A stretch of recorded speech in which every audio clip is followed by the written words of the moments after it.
Hey guys, welcome back to this channel. In this video, I'll be showing you guys how you can purchase food items, well, food recipes, sorry, for the Dreamlight Cinematics Festival. It's like the limited food recipes.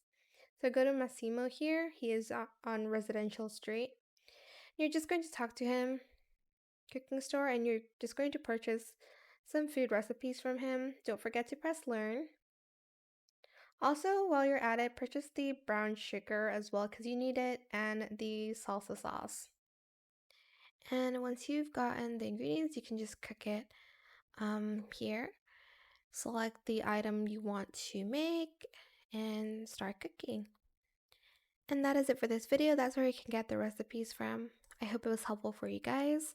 Don't forget to like, comment, share, and also subscribe to this channel if you haven't done that already.